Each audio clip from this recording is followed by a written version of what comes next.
country that we currently inhabit was founded on the 4th of July, 1776 at 4:50 p.m. Eastern Standard Time. The United States of America is, as you guessed, a Cancer sun and a Sagittarius rising. That's right, we are doing the USA's horoscope. Starting on the 7th of July, 2025, the world entered a transit that the US has an interesting history with. Uranus, the planet of disruption, revolution, innovation, and unpredictability, will for the first time in 84 years enter the sign of Gemini, the sign of communication, media, language, and contradiction, translation. The world is entering a state of mass misinformation, changes in the way that we communicate with one another, and quick-moving changes in technology. The last time this happened was in the 1940s. In the US, we got radio broadcasting, communication through wartime propaganda, and the early stages of computer development. We also got World War II. Going back one more cycle in the 1860s, we got the telegraph, communication through newspapers, and the expansion of the railroad. We also got the Civil War. Going back one more cycle, the 1770s, we got something innovation, something innovation, the Revolutionary War. I'm sure you see the common thread. So,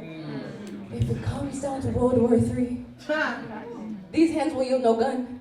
And so that begs the question, what is the role of the poet within revolution?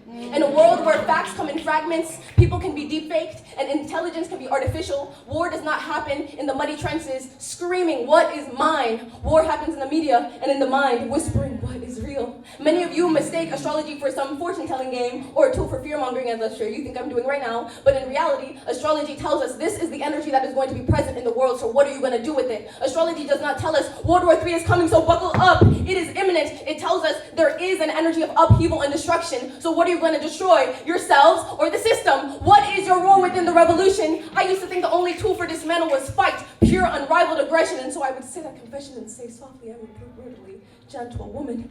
But you see, we're not all fighters. We're not all the sparks. Some of us are the igniters. Some of us are the warmth of the heart. Some of us are the organizers. We need the motivational speakers. Some of us are here to cheer the rest of us on from the bleachers. Some of us are love personified, evidence that good can still persevere. It is verified that you cannot have a body full of fists, aimlessly thrashing around without a heart in the midst. We need eyes, visionaries to create brighter skies. And tears may not save lives, but it can water the soil from which true radical action grows and becomes realized. The role of the poet is to speak to your hearts when your minds have been groomed to be decisive. The role of the poet is to wake you the fuck up. The role of the poet is to show the puppet his strings. The role of the poet is to remind you that you are the creators of your own personal and communal realities, that our communities give us vitality. The role of the poet is that you cannot move the fucking stars, but it is us who draws the constellations. The role of the poet is to ask, are you going to craft with this chaos?